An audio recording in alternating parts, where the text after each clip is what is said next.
Hello guys, welcome to another video in my channel. अभी हम जिस मैच के बारे में बात करने वाले हैं वो है कल से शुरू होने जाने वाला वाइटलिटी ब्लास्ट का पहला मैच, जो कि होने जा रहा है लैंकाशायर और डर्बीशायर के बीच में। तो काफ़ी दिनों के वेट के बाद एक ढंग का टूर्नामेंट जो है शुरू होने जा रहा है। ढंग का टूर्नामेंट का मतलब ये नहीं है कि जो मैचेस हम खेल रहे थे इस बीच में वो ढंग के मैचेस नहीं थे, लेकिन क्या है कि T20 का क्रेज़ ही कुछ अलग होता है। पर्सनली मैं बहुत ज़्यादा पसंद नहीं करता T20।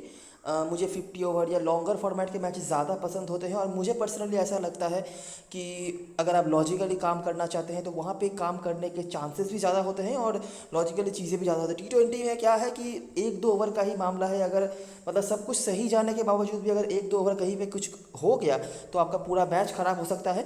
लेकिन जो भी हो, जैसा भी हो, T20 के लिए क्रेज़ अलग होता है, ये मुझे भी पता है, आपको भी पता है। तो इंग्लैंड का T20 टूर्नामेंट स्टार्ट होने जा रहा है। हम ये क्यों कवर कर रहे हैं, क्यों मैं PSL IPL से दूर रहा लेकिन यहाँ पे मैं आ रहा हूँ, क्योंकि ये फ्रेंचाइज क्रिकेट से काफ़ी अलग है। फ्रेंचाइज क्रिकेट में आपको बहुत सारे फॉरेनर्स ऐसे देखने को मिलते हैं जो शायद ही उस टूर्नामेंट के रिलेवेंट कुछ इन्फॉर्मेशन लाते भी हैं, लेकिन यहाँ पर ऐसा नहीं होता है। मुश्किल से एक टीम में एक दो फॉरेनर ऐसे आपको मिलेंगे जो शायद उस तरह के कुछ रिलेवेंट इन्फॉर्मेशन ना ब्रिंग करें, लेकिन मेजॉरिटी ऑफ द प्लेयर्स जो होते हैं यहाँ पे उनका पास्ट रिकॉर्ड हमारे पास अवेलेबल होता है। पास्ट रिकॉर्ड का मतलब पास्ट जो मैचेस हुए हैं उन मैचेस में उन्होंने टेक पार्ट कर रखा होता है। तो काफ़ी सारी चीज़ें हमारे पास होती हैं जिसको हम काम पे लगा सकते हैं। और इसीलिए Vitality blast one of the T20 tournaments है जो मैं हमेशा ही प्रायोरिटी देता हूँ। सुपर स्मैश भी एक है, आपने वो भी देखा होगा, वो भी हमने पूरा कवर करा था। और ये भी एक है, पूरा नहीं लगभग पूरा कवर किया था, और ये भी एक है। तो स्टार्ट करते हैं इस मैच की एनालिसिस। ये मैच होने जा रहा है ओल्ड ट्रैफर्ड मैनचेस्टर में। अभी सब शुरुआत ही है इंग्लैंड के लिमिटेड ओवर मैचेस का।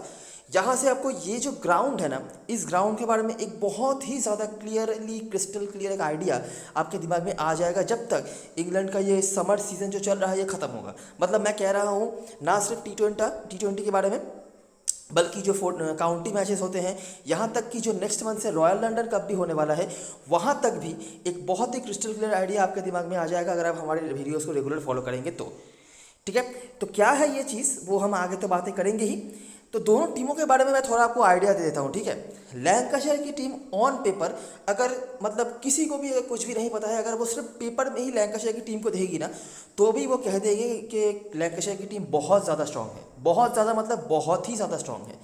ठीक है, स्पेशली उनकी बैटिंग आपको तभी समझ में आ जाएगा कितना स्ट्रांग है जब आप देखेंगे कि डेन विलास जैसे बैट्समैन को भी नंबर 6-7 पे बैटिंग करने आने पड़ सकता है कल के मैच में। ठीक है, जॉस बटलर पहले के 6 मैचेस के लिए अवेलेबल हैं, ऑफकोर्स कल के मैच के लिए भी अवेलेबल है। फिन एलन को उन्होंने साइन करा है जो कि न्यूजीलैंड के बहुत ही टैलेंटेड बैट्समैन हैं। और आपने देखा ही होगा सुपर स्मैश में कैसी बल्लेबाजी उन्होंने करी थी, ना सिर्फ सुपर स्मैश में बल्कि जहां पर उन्होंने डेब्यू करा था जो सीरीज़ में बांग्लादेश के अगेंस्ट है, वहां पर भी एक मैच में उन्होंने बहुत ही अच्छी बल्लेबाजी करी थी और काफ़ी तेज़ खेलने के लिए जाने जाते हैं। वो भी इनके टीम में अवेलेबल है। और ये तो सिर्फ मैंने बड़े नामों का जो आपको बताया है इंटरनेशनल कैलिबर वाले। अगर मैं डोमेस्टिक प्लेयर्स का भी आपको नाम बताने आ जाऊँगा तब भी आपको दिखेगा कि कितने बड़े बड़े नाम इनके पास अवेलेबल हैं जिनको सही से शायद बैटिंग भी नहीं मिलने वाली है। दूसरी तरफ से डर्बीशायर की अगर मैं बात करूं, सेकेंड लास्ट जो सीजन था वो सेमीफाइनल तक गए थे, लेकिन पिछले सीजन में बहुत ही ज़्यादा खराब परफॉर्मेंस इनकी तरफ से था। इनके टीम में दो मतलब मेजॉरिटी ऑफ द जो डिपेंडेंसी है उनके दो बैट्समैनों के ऊपर होता है। वो है बेनी गॉडलमैन जो कि कैप्टन है, वेन मैटसन जो एक और बैट्समैन है। दोनों ही काफ़ी उम्र हो चुका है दोनों का ही, और इन दोनों के ऊपर डिपेंड करता है इनका बैटिंग। अगर ये दोनों बैटिंग अच्छा करते हैं तो बैटिंग अच्छा होता है। बॉलिंग लेकिन पिछले सीजन में बहुत ज़्यादा खराब हुआ था इनका। इनके जो हाईएस्ट विकेट टेकर थे, ध्यान से सुनना, इनके जो हाईएस्ट विकेट टेकर थे उनका भी इकोनॉमी 8 8.5 के ऊपर था। और अगर मैं एवरेज दिखाने में आ जाऊँ तो आपको दिखेगा 40-50 के ऊपर मेजॉरिटी ऑफ द बॉलर्स के तो एवरेज ही थे। ठीक है, जिसके वजह से चाहे वो 150 रन 160-70 रन भी अगर करें तब भी डर्बीशायर बहुत ही ज़्यादा इजीली हार जाती थी। इस सीज़न में क्या चेंज हुआ है कि लोगन वैन बीक जिनके ऊपर डिपेंड करके डर्बीशायर का जो 2019 का सीज़न था, लोगन वैन बीक और रवि रामपाल के बॉलिंग के ऊपर डिपेंड करके ही मतलब लीड किया था उन्होंने, तो वो अवेलेबल नहीं थे पिछले सीजन में ऑफकोर्स कोविड के चलते, तो उसका काफ़ी ज़्यादा खामियाजा उनको भुगतना पड़ा था। तो वो अभी वापस आ गए हैं और आपको पता ही होगा कि रिसेंटली काफ़ी अच्छा भी करे हैं उन्होंने, जो नीदरलैंड्स के होकर वो खेल के आ रहे हैं आयरलैंड के अगेंस्ट से, बैटिंग से भी बॉलिंग से भी। तो वो वापस आएंगे तो वो एक प्लस पॉइंट तो है ही, लेकिन अभी भी अगर मैं ऑन पेपर देखूं तो मुझे उतना अच्छा बॉलिंग नज़र नहीं आ रहा है। मैं सब कुछ आगे बताऊंगा, ये सिर्फ प्रीव्यू था। आगे बढ़ते हैं।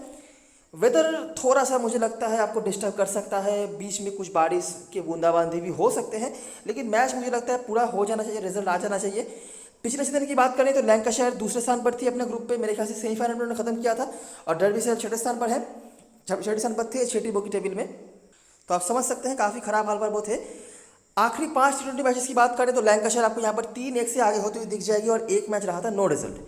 ठीक है, इस ग्राउंड पे अगर मैं बात करूं तो पिछले सीजन में ठीक ठाक था, मतलब 50-50 आप कह सकते हैं, लेकिन सेकेंड लास्ट सीजन में यहाँ पर काफ़ी डोमिनेटिंग परफॉर्मेंस था। और आगे जब मैं इस ग्राउंड के बारे में डिस्कस करवाऊंगा ना, आपको समझ में आएगा कि लैंकाशायर क्यों यहाँ पर इतना डोमिनेटिंग होती है। ठीक है, वो पूरा आपको वीडियो देखने के बाद समझ आ ही जाएगा। तो ये कुछ चीज़ें हैं, ये कुछ पिछले सीजन के परफॉर्मेंस है, आप नोटिस कर सकते हैं डर्बीशायर की तरफ से ना ही बैटिंग से और ना ही बॉलिंग से बताने लायक कोई रहे हैं, लेकिन लैंकाशायर की तरफ से बैटिंग से एलेक्स डेविस, कीटन जेनिस वगैरह थे, क्रॉफ्ट जो भी काफ़ी अच्छा कर रहे थे पिछले सीजन में, बैटिंग से भी और बॉलिंग से भी काफ़ी अच्छा कॉन्ट्रीब्यूट उन्होंने करा था। लैंकाशायर की तरफ से हाईएस्ट विकेट टेकर जो सीजन परफॉर्मर इनके थे मैट पार्किंसन है, वो थे भी, और बेली वगैरह, ये कुछ परफॉर्मर्स थे जो पिछले सीजन में आए हैं, अगर आप चाहें तो देख सकते हैं। आ जाते हैं और देखते हैं जब ये दोनों टीमें आमने सामने होती हैं तो क्या होता है। ठीक है, मैं उतना ज़्यादा परफॉर्मर्स नहीं दिखा रहा, बस कुछ गिने चुने परफॉर्मर्स को नोटिस करवाऊंगा आपको, आप नोटिस करते रहे ना कि हो क्या रहा है इन मैचेस में। ठीक है, तो यह है पहला मैच जो हुआ था डर्बी में, जो कि डर्बीशायर का घर है। 161 लैंकाशायर ने चेस कर लिया। लीड किया किसने? Davis Livingstone. यहाँ पर किसने लीड किया था? मैटसन ने।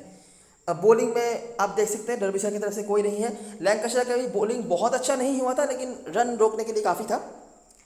अच्छा, अगला मैच जो कि हुआ था मैनचेस्टर में, जो कि कल का मैच यहाँ पे होने वाला है, 157 फॉर 8। ठीक है, 8 विकेट गिरे थे। लीड किया था किसने? ये दो नाम को जरा गौर से देख लीजिएगा, आरन ह्यूजेस और मैट क्रिस्टली शायद नाम है इनका। अच्छा, बैटिंग से फिर से कौन? Davis Livingstone. यहाँ पर भी कौन थे? Davis Livingstone. चलो, डर्बीशायर 145, फिर से वो चेज नहीं कर पाए, 7 विकेट गिरा। किसने रिस्क किया? लेस्टर ने, जो कि अवेलेबल नहीं है। साथ में पार्किंसन मैनचेस्टर, ये कॉम्बिनेशन भी नोटिस करते रहे ना। मैटसन का फिर से यहाँ पर रन, यहाँ पर भी आपको मैटसन का रन दिखा था। आगे चलते हैं। डर्बीशायर यहाँ पर यही एक मैच था जो वो जीते हैं आखिरी 5 मैचों की अगर हम बात करें तो 162 फॉर 3। किसने रन बनाया? फिर से मैटसन। ह्यूजेस के यहाँ पर बैटिंग से कुछ रन थे, और गॉडलमैन। 3 मैचों में ये पहली बार है जहाँ पर गॉडलमैन के कुछ रन है, और यही एक लौता मैच है जहाँ पर डर्बीशायर जीती भी थी। बॉलिंग से पार्किंसन, मैनचेस्टर फिर से कॉम्बिनेशन ये चला। लैंकाशायर यहाँ पर चेस नहीं कर पाई। डेविस का रन यहाँ पर नहीं है, लेकिन लिविंगस्टोन के साथ जेनिंग्स का कुछ यहाँ रन से आपको दिख रहा है। बॉलिंग पे ये कुछ विकेट टेकर्स थे जिनके एक एक करके विकेट रहे हैं, जिनमें वैन बीक, आरन ह्यूजेस, क्रिस ली फिर से, और लुइस रीस का भी नाम आपको दिख रहा होगा। लुइस रीस पहले लैंकाशायर को खेलते थे, उतना ज़्यादा वो खेल नहीं पाते थे फर्स्ट टीम में, तो अभी डर्बीशायर की टीम में वो है। अगला मैच और पिछले सीजन का पहला मैच, ये है सेकेंड लास्ट सीजन तक के मैचेस जहां पर हम 2-1 से लैंकाशायर को आगे होते हुए देख रहे हैं। पिछले सीजन का पहला मैच, लैंकाशायर की बैटिंग 178। किसने लीड किया? फिर से डेविस, फिर से इस बार जेनिंग्स आ गए। लिविंगस्टोन यहाँ पर अवेलेबल नहीं थे, और क्रॉफ्ट जो भी पिछले सीजन में काफ़ी बढ़िया कर रहे थे, नंबर 3-4 पर बैटिंग करने आते थे। बॉलरों में से ये कोई विकेट टेकर थे, लेकिन कोई फ़ायदा नहीं था इन विकेटों का, क्योंकि इनकी सबकी इकोनॉमी आप समझ सकते हैं 8-9 के आसपास ही थे। डर्बीशायर चेस नहीं कर पाई। ठीक है, किसने रन बनाया? मैटसन। रीस का कुछ यहाँ पर परफॉर्मेंस आप देख रहे हैं, और अपने पुराने टीम के अगेंस्ट में खेलने का कुछ फ़ायदा तो उनको मिला ही था। साथ में क्रिस्टली के यहाँ पर रन्स भी थे और विकेट्स भी थे। बॉलरों में से आपको दिख रहा होगा क्रॉफ्ट का यहाँ पर 2 विकेट था, साथ में बेली वगैरह इनके भी कुछ विकेट्स थे। क्रॉफ्ट आप देख सकते हैं कुछ ना कुछ कंट्रीब्यूट हमेशा ही कर रहे हैं। और आखिरी मैच जो हुआ था लिवरपूल में, जो कि लैंकाशायर का एक घर है, लेकिन इसी ग्राउंड पे नहीं। डर्बीशायर 98 फॉर 7, फिर से आरन ह्यूजेस और इस बार मैकियर्न। बॉलरों में से बेली आपको दिख रहे हैं, लैंकाशायर ने चेस कर लिया। फिर से डेविस, फिर से जेनिंग्स, और ये कुछ विकेट टेकर्स। ठीक है, तो कहानी क्या है? कहानी है ये कि डर्बीशायर की जो बॉलिंग है वो काफ़ी ख़राब रही है इस फिक्सचर में। पूरे फिक्सचर की मैं बात कर रहा हूँ। अब मैं को रिमाइंड करवा दूँ, 102 फॉर 2। उसके बाद यहाँ पर फर्स्ट बॉलिंग करते हुए 178 कंसीड किया। यही एक मैच था जहाँ पर उनका बॉलिंग अच्छा हुआ था, कह सकते हैं कुछ हद तक। 151 फॉर 9 था, काफ़ी सारे बॉलरों का कंट्रीब्यूशन था।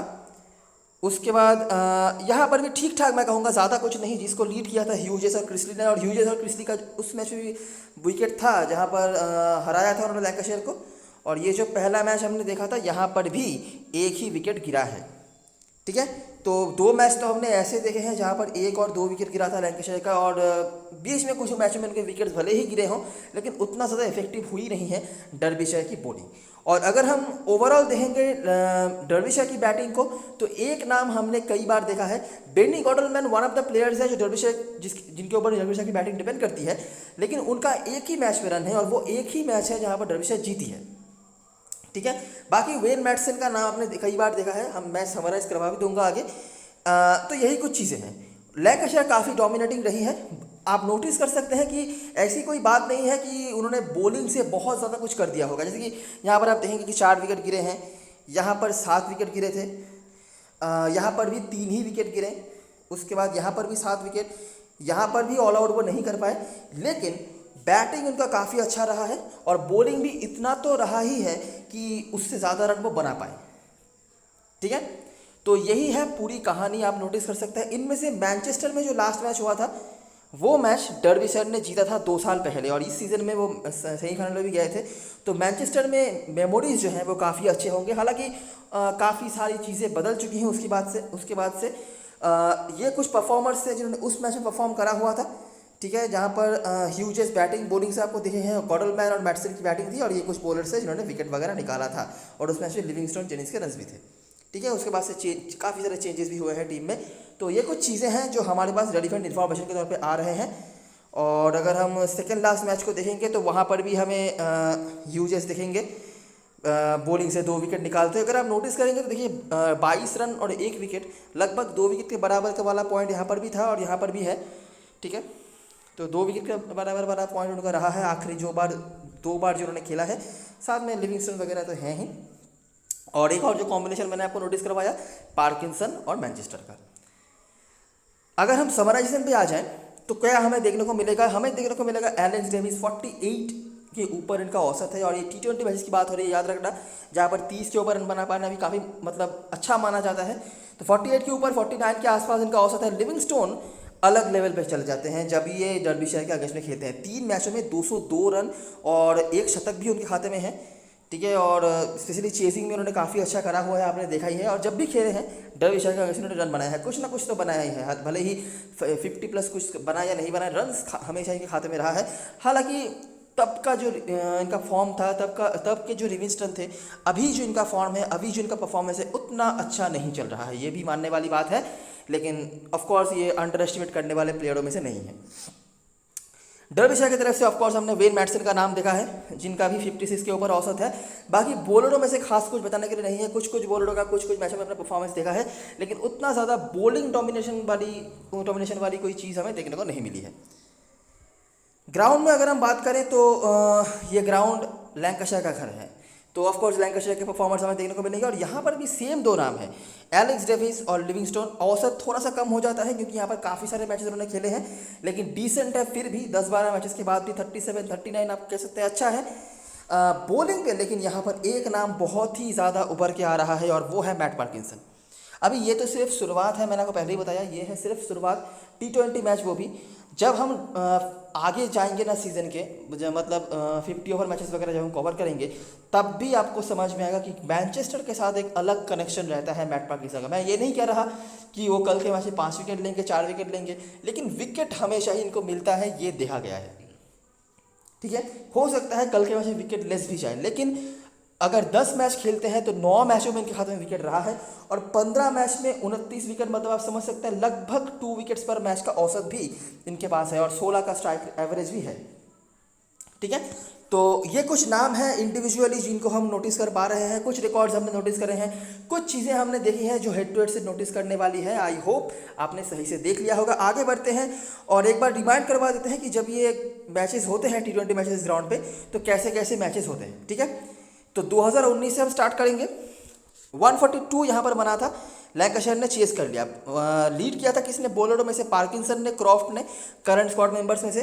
बैटिंग से डेविस, लिविंगस्टन। स्पिनर्स के यहाँ पर 3 विकेट। एक चीज़ आप नोटिस कर पाएंगे इस ग्राउंड पे कि स्पिनर का कुछ ना कुछ यहाँ पे रोल रहता है, और अगर आपके पास अच्छे खासे स्पिनर्स हो ना तो यहाँ पर वो डोमिनेट करते हुए भी दिखे गए हैं। और इसी रीज़न की वजह से मैंने आपको ऊपर बताया कि लैंकाशायर यहाँ पे काफ़ी डोमिनेटिंग रही थी। एक तो मैट पार्किंसन आपने देख ही लिया, वो तो है ही, साथ में पास्ट में हार्टली खेलते थे, या फिर लिविंगस्टन का भी बॉलिंग यहाँ पे काफ़ी काम पे आ जाता है, और मैं कह रहा हूँ काफ़ी ज़्यादा काम पे आता है। ठीक है, इवन क्रॉफ्ट जो है उनका भी स्लो मीडियम पेस जो बॉलिंग होता है वो भी यहाँ पर काम पे आ जाता है। तो ऐसी चीज़ें हमने यहाँ पर देखी हैं। सिर्फ मैं लैंकाशायर की स्पिन बॉलिंग की बात नहीं कर रहा, हमने कुछ ओपोनेंट्स को भी यहाँ पर आते हुए देखे हैं जिन्होंने अच्छा स्पिन बॉलिंग वो लाए हैं और सामने वाली टीम को नेस्तनाबूद कर दिया है। ठीक है, तो हमने ऐसी चीज़ें भी होते हुए देखा, मैं सब कुछ आपको दिखाऊंगा, देखते रहो बस। तो आप देख सकते हैं कि दोनों ही इनिंग्स में स्पिनर्स का यहाँ पर विकेट था। मैं ऐसा नहीं कह रहा डोमिनेट कर रहे हैं, लेकिन विकेट्स ऑफ कोर्स लेके जा रहे हैं। अच्छा, उसके बाद देखो ये जो आखिरी हेड टू हेड था आपने ऊपर देखा था, तो वही है। उसके बाद यहाँ पर लैंकाशायर और यॉर्कशायर का मैच हुआ था पिछले सीजन में 167, बहुत बड़ा स्कोर नहीं बन रहा है, लेकिन जो जैसे कि आप नोटिस कर सकते हैं, लेकिन विकेट्स भी नहीं गिर रहे हैं। मतलब एक फंसा हुआ मैच आप कह सकते हैं। 160 165 के भीतर स्कोर बन रहा है, विकेट्स भी नहीं गिर रहे हैं, स्पिनर्स को विकेट मिल रहा है, और 160 165 के ऊपर अगर स्कोर चला जाए तो वो डिफेंड भी हो रहा है। जैसे कि हमें 142 बना था जो कि चेस हो गया, 162 जैसे बन गया, काफ़ी पीछे रह गई टीम 151। उसके बाद यहाँ पर भी आप देख सकते हैं 167 बना, किसने रन बनाया? लिविंगस्टोन और क्रॉफ्ट, जो नाम अपने ऊपर मतलब स्टेटिस्टिक्स पे देखे थे उनमें से परफॉर्मेंस आ रहे हैं, ये आप नोटिस कर सकते हैं। स्पिनर्स के विकेट, साथ में पेसर्स का यहाँ पर अपर हैंड था। फिर से बॉलरों में से पार्किंसन, जैसा मैंने आपको कहा कि विकेट तो वो ले रहे हैं, भले ही 1 लें, 2 लें, 3 लें, 4 लें, लेकिन विकेट तो है। साथ में लिविंगस्टोन का भी विकेट 167 यहाँ पर डिफेंड हो गया। अगला मैच डरहम, ठीक है, बहुत बड़ी टीम नहीं है ये भी, 157 बनाया था, ज़्यादा स्कोर बना नहीं था। वुड का विकेट था, पार्किंसन फिर से, साथ में लैम और महमूद। लैंकाशायर को 83 पर निपटा दिया उन्होंने, सिर्फ 83 पर। क्या रेसिपी था? स्पिनर्स के 5 विकेट, और स्पिनर कितने थे? 1 या 2 हार्डली, और पेसर्स तो यहाँ पर 3 खेल ही रहे थे। ठीक है, तो यही एक रेसिपी है जिसके ऊपर डिपेंड करके आप यहाँ पर बैटिंग कोलैप्स करवा भी सकते हैं, वो है स्पिनर्स। अगर आपके पास अच्छे खासे स्पिनर्स हैं तो आप कुछ भी यहाँ पे कर सकते हैं। और लैंकाशायर जैसी स्ट्रॉन्ग बैटिंग लाइनअप वाली टीम को भी 83 पर उन्होंने निपटा दिया था। लैम के कुछ रन्स थे यहाँ पर। और आखिरी जो मैच हुआ वहाँ पर भी हमें ज़्यादा रन्स देखने को नहीं मिले, 154 ही सिर्फ बना। फिर से पार्किंसन का नाम आपको हमेशा देगा लिविंगस्टोन के साथ। लैंकाशायर चेस नहीं कर पाई, 133 पर निपट गए वो, मतलब रोक गए। देखिए, निपट नहीं जा रहे हैं, ऑल विकेट डाउन नहीं हो रहा है, लेकिन 132 for 5 रन भी नहीं बना पा रहे हैं और विकेट्स भी नहीं गिर रहे हैं। डेविस, साथ में क्रॉफ्ट और लिविंगस्टोन यहाँ पर भी है, स्पिनर्स फिर से यहाँ पर अपर हैंड लेते हुए। ठीक है, तो मोटा मोटा क्या समझ में आया है ग्राउंड से? ग्राउंड से हमें ये समझ में आ रहा है कि रन्स यहाँ पे बहुत ज़्यादा नहीं बन रहे हैं। अगर आप कहीं पे 160 165 बना देते हैं ना तो बहुत मुश्किल हो जाएगा चेसिंग टीम के लिए यहाँ पर चेस कर पाना। मैच यहाँ पर फंसता है। ठीक है, पेसर्स तो है ही, लेकिन स्पिनर्स यहाँ पर काफ़ी अच्छा रोल प्ले करते हैं। अगर आपके पास अच्छा खासा स्पिन अटैक है तो आप यहाँ पर डोमिनेट भी कर सकते हैं। कुछ बैट्समैनों के नाम हमने देखे हैं जिन्होंने यहाँ पर अच्छा करा हुआ है लैंकाशायर की तरफ से, स्पेशली लिविंगस्टोन और डेविस तो हैं ही। क्रॉफ्ट का भी नाम हमने यहाँ पर कई बार देखा है, लेकिन अभी देखना ये होगा कि क्रॉफ्ट का रोल क्या होता है। बॉलिंग मुझे लगता है उनको फिर भी मिल सकती है, मैं आगे बताऊँगा फिर भी, लेकिन बैटिंग में मुझे लगता है काफ़ी ज़्यादा डिमोशन हो सकता है उनका। तो ये कुछ चीज़ें हैं, ये है सारी चीज़ें जो हमने हेड टू हेड से नोटिस करा है, सारी चीज़ें जो हमें ग्राउंड से मिली है। आई होप आपने सही से देख लिया होगा। अभी आ जाते हैं प्लेइंग 11 की तरफ और देखते हैं क्या क्या चीज़ें हमारे पास अवेलेबल है लैंकाशायर की तरफ से। जॉस बटलर तो ओपनिंग करेंगे ही, लेकिन मुझे जितना लग रहा है कि फिन एलन या डेविस में से कोई एक ओपनिंग पर आएंगे। जनरली डेविस को टीम ओपनिंग से हटाती नहीं है, देखना पड़ेगा। फिन एलन को नीचे भी भेजा जा सकता है, इसकी भी पॉसिबिलिटीज़ हैं। देखना पड़ेगा कि टीम क्या करती है। मतलब ये 3 ही आपके लिए टॉप 3 बनाएंगे। उसके बाद Livingstone, Keaton Jennings, Croft, number 6 पर इनका बैटिंग आ सकता है। कीटन जेनिंग्स का भी बैटिंग आ सकता है नंबर 5 पे। याद रखना कीटन जेनिंग्स को काफ़ी लोग ले रहे हैं, लेकिन 2 चीज़ें याद रखना। एक तो लैंकाशायर की बैटिंग इतनी स्ट्रांग है, और दूसरी बात डर्बीशायर की बॉलिंग भी उतनी अच्छी नज़र नहीं आई है। तो कीटन जेनिंग्स के पास कितना बैटिंग आएगा ये भी देखने वाली बात है। मैं ऐसा नहीं कह रहा कोई भी चीज़ इनके अगेंस्ट में नहीं। अच्छा, ये जो बाजू में ये जो साइन लगा हुआ है ना, इसका मतलब है प्री सीजन में जितने भी मैचेस हुए हैं, चाहे वो काउंटी हो, चाहे वो प्रैक्टिस मैचेस हो, चाहे वो फ्रेंडली हो, ये अच्छा करके आए हैं। ठीक है, ये अच्छे फॉर्म पर रहे हैं, ये अच्छा करके आए हैं, तो इसीलिए ये साइन है। जितने भी आप देख रहे हैं ये सब के सब अच्छे करके आए हैं और काउंटी में काफ़ी अच्छा परफॉर्मेंस रहा है लैंकाशायर का, तो इसीलिए इन सभी का ही लगभग अच्छा फॉर्म आपको देखने को मिल रहा है। तो गिडेन जेनिस अच्छे फॉर्म पर ही थे, लेकिन देखना पड़ेगा कि ये किस जगह पर बैटिंग करने आते हैं और कितना इनका रिस्पॉन्सिबिलिटी आता है। बहुत तेज़ खेलने वाले बैट्समैनों में से ये है नहीं, अगर 2-3 ओवर रह गया और तब जाके इनको बैटिंग करने का मौका मिले, हो सकता है इनको बैटिंग करने भेजा ही ना जाए, ठीक है, किसी और बैट्समैन को भेजा जाए हिटिंग करने के लिए, तो ये भी पॉसिबिलिटी है। देखना पड़ेगा। फर्स्ट बैटिंग में आप सोच सकते हो फिर भी, लेकिन सेकंड बैटिंग में मुझे लगता है काफ़ी दिक्कत हो सकता है इनके पास बैटिंग पहुंचना। उसके बाद क्रॉफ्ट, अगर यहाँ पे नंबर 4 तक भी उनको बैटिंग मिल जाता तब भी हमारे लिए इंपॉर्टेंट हो जाता है, लेकिन अगर नंबर 6 पे बैटिंग मिल जाती है तो मुझे लगता है इशू होगा, क्योंकि वैसे भी आपके लिए ऑलराउंडर सेक्शन में काफ़ी ज़्यादा दिक्कतें वेट करने वाली हैं। उसके बाद डेन विलास, आप समझ सकते हैं डेन विलास जैसे बैट्समैन को जब नंबर 7 पे बैटिंग करने आना पड़े तब कैसी बैटिंग हो रही है सामने वाली टीम की। उसके बाद ल्यूक वुड, लैम, बेली, पार्किंसन, यहाँ पर चेंजेस ये हो सकते हैं कि टीम ग्लीसन को लाए, ठीक है, ग्लीसन को वो ला सकते हैं यहाँ पर वुड या लैम के जगह पर, लेकिन मुझे लगता है ये प्लेइंग 11 काफ़ी डिसेंट है और यही रहना भी चाहिए। अभी टीम के ऊपर है। इनफॉर्म बैट्समैन है जॉस वोहान, बहुत ही अच्छा करके आए हैं काउंटी में, लेकिन कहीं पे मुझे इनका नंबर बनता हुआ दिख नहीं रहा है। यहाँ पर हार्टली का भी ऑप्शन है, हो सकता है आने वाले समय में आपको इनको भी खेलते हुए देखने को मौका मिल जाए, लेकिन अभी मुझे नहीं लगता। इनमें से जो प्लेयर्स हमारी टीम में ज़रूर से होंगे, अभी देखिए जॉर्ज बटलर और फिन एलन का कोई रिकॉर्ड ऑफकोर्स नहीं है और होना भी नहीं चाहिए। जॉर्ज बटलर आखिरी खेले थे 2018 में, वहाँ पर भी शायद 2-3 मैचेस वो खेले थे, तो कुछ भी अवेलेबल नहीं है। अभी इन जैसे प्लेयर्स के लिए रिकॉर्ड्स कुछ होना भी नहीं बनता है और आपको लेना ही पड़ेगा कम से कम स्मॉल लीग में, स्पेशली जॉर्ज बटलर को तो लेना ही पड़ेगा और ये कीपिंग हालांकि नहीं करेंगे मोस्टली। उसके बाद फिन एलन को भी आपको रखना पड़ेगा, जिस तरह के कैलिबर के प्लेयर्स हैं, और बैटिंग सेक्शन में कम से कम लैंकाशायर की तरफ से आपके लिए बहुत ज़्यादा ऑप्शंस अवेलेबल नहीं होंगे। उसके बाद आते हैं डेविस, मेरे लिए बहुत ही बड़े बड़े पॉइंट बनने वाले हैं। ऐसा कोई चीज़ नहीं है जो इनके आगे से बात कर रहा हो, भले ही कल के वजह 0 पे आउट हो जाए, रिकॉर्ड सारे इनके सपोर्ट में है, फॉर्म इनके सपोर्ट में है और टॉप ऑर्डर में आएंगे, भले ही ओपनिंग पे नहीं है लेकिन टॉप ऑर्डर में तो आएंगे ही, तो हमारे लिए टीम में ज़रूर होंगे। उसके बाद बॉलरों में से पार्किंसन ज़रूर होंगे और बेली, ये दोनों हमारे टीम में ज़रूर से होंगे। तीसरा बॉलर, अगर ये दोनों खेलते हैं तो ये तो हो गए ऑलराउंडर्स, तो इनको ले पाना मुश्किल होगा। अगर कोई बॉलर खेलता है तो हम एक बार के लिए देख सकते हैं। अभी मैं लिविंगस्टोन के बारे में नहीं कह रहा, क्यों नहीं कह रहा, क्योंकि ये जो साइन है ना ये लिविंगस्टोन के बाजू में नहीं है, ठीक है, तो इसका मतलब क्या हम इनको इग्नोर करेंगे? नहीं, मैं ऐसी बातें नहीं कह रहा, लेकिन मैं जब आगे टीम बनाने जाऊंगा ना तब आपको समझ में आएगा कि मैं क्यों कह रहा हूं कि लिविंगस्टोन मेरे लिए इनिशियल प्लान पे नहीं है। हालांकि सारे रिकॉर्ड्स इनके सपोर्ट में हैं। डर्बिशर की बॉलिंग भी उतनी अच्छी नहीं है, अगर बैटिंग आ जाती है कहीं से तो बहुत लंबा खींच सकते हैं, बॉलिंग भी कराएंगे, लेकिन फिर भी मैं कहूँगा कि मेरे लिए लिविंगस्टोन पहले चॉइस में नहीं है। क्यों? रीज़न मैं आपको आगे बताऊँगा। एक तो आपने देख लिया फॉर्म उनका उतना अच्छा नहीं चल रहा है फिलहाल, और भी रीज़न है जो मैं आपको आगे बताऊँगा, ठीक है।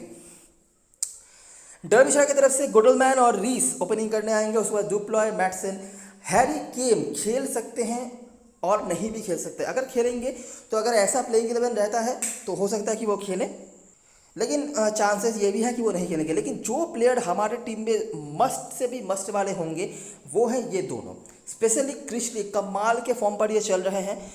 4 डे मैचेस में बॉलिंग से बैटिंग से कमाल का फॉर्म उन्होंने दिखाया हुआ है। इवन जो लोअर डिवीजन क्रिकेट होता है वहाँ पर भी जो T20 टूर्नामेंट्स हुए थे वहाँ पर भी उन्होंने अच्छा करा है, बैटिंग से भी और बॉलिंग से भी। और एकमात्र कंसिस्टेंट इन फॉर्म बैट्समैन है इस सीजन में अभी तक क्रिस ली, ठीक है। मैं बात कर रहा हूँ 4 डे मैचेस की, अलग गेम होता है 4 डे मैच और T20 मैच, मुझे पता है, लेकिन अगर मैं फॉर्म की बात करूँ 4 डे मैचेस में ही, तो क्रिस ली के अलावा एक भी बैट्समैन, और इंक्लूडिंग मैं कह रहा हूँ मैटसन, फॉर्म पे नहीं थे, ठीक है। तो क्रिस ली आप कैसा भी टीम क्यों ना बना लो, आपके टीम में पहले आने चाहिए और ह्यूजेस भी आने चाहिए, क्योंकि मैनचेस्टर में इनका रिकॉर्ड अच्छा रहा है जो हमने हेड टू हेड में देखा है, मतलब 2 विकेट जैसा पॉइंट तो ये दे ही जाते हैं।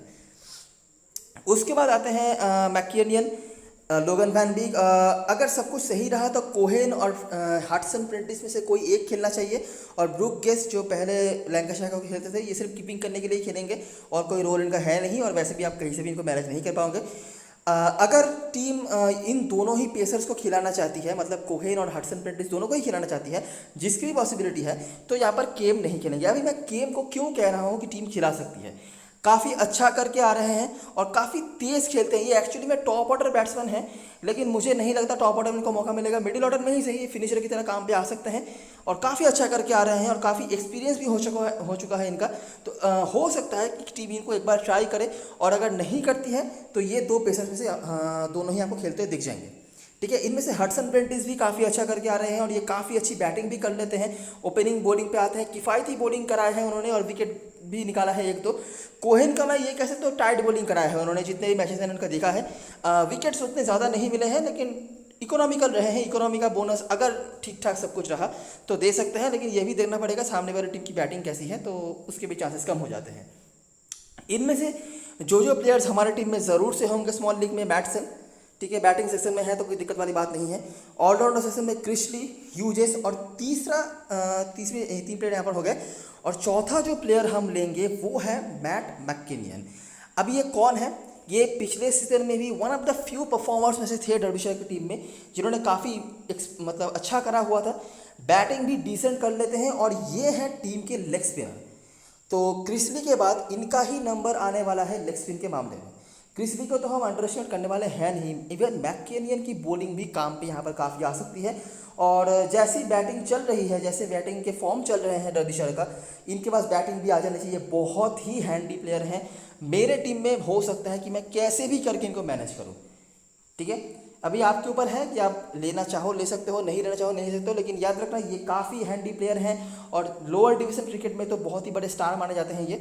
मैं आपको मैनिपुलेट नहीं करना चाहता, अगर आप स्मॉल लीग में नहीं लेना चाहते मत लो, दिक्कत होना नहीं चाहिए मेरे ख्याल से, लेकिन बड़ी लीग में डेफिनेटली इनके लिए एक स्पेस बना के रखना चाहिए आपको, ये मैं सजेशन दूंगा।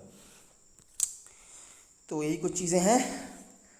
कैप्टन वाइस कैप्टन चॉइस की बात करें तो लैंकाशायर की तरफ से बटलर और लिविंगस्टोन सेफेस्ट पिक में है अभी के लिए, और उसके बाद एरन को भी काफ़ी लोग कैप्टन बना के आएंगे, ये पकड़ के चलो। ठीक है, और बहुत ज़्यादा इलॉजिकल भी नहीं है जिस तरह के ये बैट्समैन है और जिस तरह की बॉलिंग है सामने वाली टीम की, बनता भी है। लेकिन ये याद रखना, ये पिच जो है ना इतना फ्री फ्लोएंट नहीं है, ये काफ़ी फंसाता है बैट्समैनों को, इतनी इजीली आप यहाँ पे रन नहीं बना पाएंगे। और उसके बाद जेनिंग्स, रिस्क लेना है तो डेविस और पार्किंसन में से आप कोशिश कर सकते हैं। डर्बीशायर की तरफ से गॉडलमैन और मैटसन सेफेस्ट में होंगे, उसके बाद क्रिशली, इन तीनों के भीतर लोग जाएंगे पहले। अगर डर्बीशायर की तरफ से किसी को कैप्टन वाइस कैप्टन बनाना भी है, हालांकि जिसके चांसेस मुझे लगते तो नहीं है। और उसके बाद ह्यूजेस, और रिस्क लेना है तो मैककेनियन और केम और हडसन प्रेंटिस में से कोई एक। हडसन प्रेंटिस काफ़ी डिसेंट ऑप्शन है बॉलिंग में से, अगर आप ट्राई करना चाहें तो कर सकते हो। काइंड ऑफ लोगन वैन विक का जो रोल होता है ना वैसा ही है इनका। लेकिन ये ऑलराउंडर सेक्शन में होंगे मेरे ख्याल से, तो इसीलिए इनको मैनेज कर पाना थोड़ा मुश्किल हो सकता है। डर्बीशायर की तरफ से काफ़ी डिसेंट ऑप्शन ऐसे हैं जो ऑलराउंडर सेक्शन में अवेलेबल होंगे, लेकिन सबको मैनेज कर पाना ऑफकोर्स मुश्किल होगा। देखते हैं किस तरह से हम हमारी ड्रीम 11 की टीम बना पाते हैं। तो मैंने यहाँ पे बहुत बड़ा दाव खेला है, क्या है वो, डेविस को लिया है। देखिए, अगर आप इन दोनों को लेते हैं और मैककिनन को भी लेते हैं, ऑफ कोर्स आप लिविंगस्टोन को नहीं ले पाएंगे, क्योंकि देखिए ह्यूजेस और क्रिशली को मेरे को रखना है। ह्यूजेस के रिकॉर्ड्स इस ग्राउंड पे अच्छे हैं और क्रिशली को तो वैसे भी आप पहले चॉइस हो जाते हैं डर्बीशायर की तरफ से। और मैककेनियन मेरे लिए इस मैच में पंट बनने वाले हैं, तो मैं शायद ही इनको छोड़ूं। बॉलिंग में मुझे नहीं लगता कोई दिक्कत होना चाहिए। पार्किंसन, बेली, वैन बिग मुझे लगता है बेस्ट 3 ऑप्शंस हैं। अगर मैं बॉलिंग में पहले अगर ऑप्शंस की बात करूं तो आपके पास आता है यहाँ पे ग्लीसन, अगर खेलते हैं तो चांसेस कम नज़र आ रहा है मुझे। उसके बाद आरन थॉम्सन, ये पहले वार्विकशायर के खेलते थे और एक लेफ्ट आर्म ऑर्थोडॉक्स स्पिनर है, चांस है कि ये खेलें, फर्स्ट 11 में भी मौका मिल सकता है, लेकिन खास कुछ नहीं। तो और क्योंकि टीम के पास ऑलरेडी 2 लेग स्पिनर्स हैं, डुप्लॉय भी थोड़ी बहुत बॉलिंग करवा लेते हैं, तो मुझे नहीं लगता कि एक और स्पिनर की ज़रूरत पड़ेगी भी टीम को। और कोहेन का भी ऑप्शन है जो मैंने आपको बताया, लेकिन मुझे नहीं लगता स्मॉल लीग में आप कहीं भी इनको मैनेज कर पाएंगे। और यहाँ से बैटिंग सेशन में मैंने फिन एलन को रखा है और मैटसन को रखा है। तीसरा बैट्समैन आप गॉडलमैन या जेनिंग्स में से किसी एक को ले सकते हैं, कोई दिक्कत वाली बात यहाँ पे नहीं है। फॉर्म की बात करें तो जेनिंग्स का नंबर आना चाहिए, लेकिन जेनिंग्स के पास बैटिंग भी प्रॉपर्ली पहुँच जानी चाहिए, इसीलिए इनिशियली मैं नहीं रख रहा। गॉडलमैन ही मुझे लगता है प्रॉपर्ली बैटिंग इनको मिलने वाली है। अभी ऑलराउंडर सेक्शन में देखिए, क्रिशली मैं जिस तरह का इनका देख रहा हूँ, मैं इनको छोड़ नहीं सकता फॉर्म वगैरह, और वैसे भी सिलेक्शन परसेंटेज की सबसे यही सबसे आगे आते हैं। और मैककेनियन मैंने बता दिया। आप कहाँ पे काम कर सकते हो, आप हो सकता है यहाँ पर डेविस को रिस्क लो। डेविस को ड्रॉप अगर आप करोगे तो आपके पास लिविंगस्टोन का नंबर आ जाएगा। अभी देखिए, बटलर के लिए मेरे पास कुछ नहीं है बताने लायक, नेगेटिव पॉजिटिव कुछ भी नहीं, लेकिन क्या है कि बहुत सारी जनता ऐसी आएगी जो इनको कैप्टन बनाने वाले हैं, और मतलब मुझे बताने की ज़रूरत नहीं है कि इस तरह के प्लेयर की कोई रिकॉर्ड्स की ज़रूरत नहीं होती है, और सामने वाली टीम की बॉलिंग भी उतनी अच्छी नहीं है, तो इसीलिए बटलर को मैं अंडर एस्टिमेट नहीं कर सकता किसी भी तरीके से। ठीक है, तो ये चॉइस आपके ऊपर है कि आप डेविस को लेना चाहते हो, मैककिनन को लेना चाहते हो, या फिर यहाँ पे लिविंगस्टन को ऐड करना चाहते हो। ठीक है, क्लियर क्रिस्टल बात है। कैप्टन मैसेडन चॉइस की बात करें, बटलर आप बना सकते हो, काफ़ी लोग बनाएंगे भी, और मुझे नहीं लगता कि इसमें बहुत ज़्यादा इलॉजिकल कुछ है। वाइस कैप्टनसी के लिए फिन एलन का ऑप्शन है, हालांकि पहले ही इंग्लैंड के कंडीशन में आकर कैसा करेंगे ये भी एक देखने वाली बात होगी। अभी कोई एक्सपीरियंस नहीं है उनका इंग्लैंड में खेलने का, जितना मुझे पता है। रिकॉर्ड्स देखोगे तो एलेक्स डेविस, अगर आप कहीं से ले रहे हो लिविंगस्टन को, तो ऑफकोर्स ब्लाइंड फोल्ड अगर कर दो आपको, तब भी वो आपके लिए सेफेस्ट कैप्टन मैसेडन चॉइस बन जाते हैं। और अगर कुछ अलग करना है आपको, तो क्रिस्टली यहाँ से, और मैककिनन बड़ी लीग में डेफिनेट ट्राई करना। बड़ी लीग में पार्किंसन को भी ट्राई कर लेना कैप्टन वाइस कैप्टनसी के लिए, लेकिन स्मॉल लीग में मुझे लगता है बटलर के साथ या तो डेविस के साथ आप जाओ, या तो क्रिस्टली के साथ जाके सेफ रह जाओ। ठीक है, हालांकि मैं अगर मेरा पर्सनल ओपिनियन बताऊं तो मुझे बहुत ज़्यादा सजेशन नहीं देना है बटलर को कैप्टन बनाने का, क्योंकि यहाँ पे थोड़ा सा फंसता है मैच। ठीक है, अभी कितना फ्री फ्लो वो खेल पाएंगे ये भी देखना पड़ेगा, लेकिन सामने वाली टीम की बॉलिंग भी ऐसी है कि मैं बहुत अगेंस्ट भी नहीं जा सकता। ठीक है, तो यही रही सारी चीज़ें, सारी एनालिसिस। थोड़ा आपको अपना दिमाग भी लगाना पड़ेगा, थोड़ा अपना लक भी ट्राई करना पड़ेगा। T20 है, कहीं भी कुछ भी हो सकता है। हो सकता है कि मैं जिस प्लेयर के ऊपर ज़्यादा भरोसा दिखा रहा हूँ वही फेल हो जाए, तो इसीलिए सेफ जाना है तो आपको पता है क्या करना है। रिस्क तो मैंने दिखा ही दिया है, डिसीजन आपका है, क्योंकि पैसे भी आप ही के हैं। वीडियो अगर पसंद आया हो तो लाइक ज़रूर करना, सब्सक्राइब कर लेना चैनल को, और टेलीग्राम चैनल पे ज़रूर ज्वाइन हो जाना, क्योंकि लास्ट वन पे सारी अपडेट्स वगैरह वहीं पे आती हैं। तब तक के लिए best of luck for this match and goodbye for now.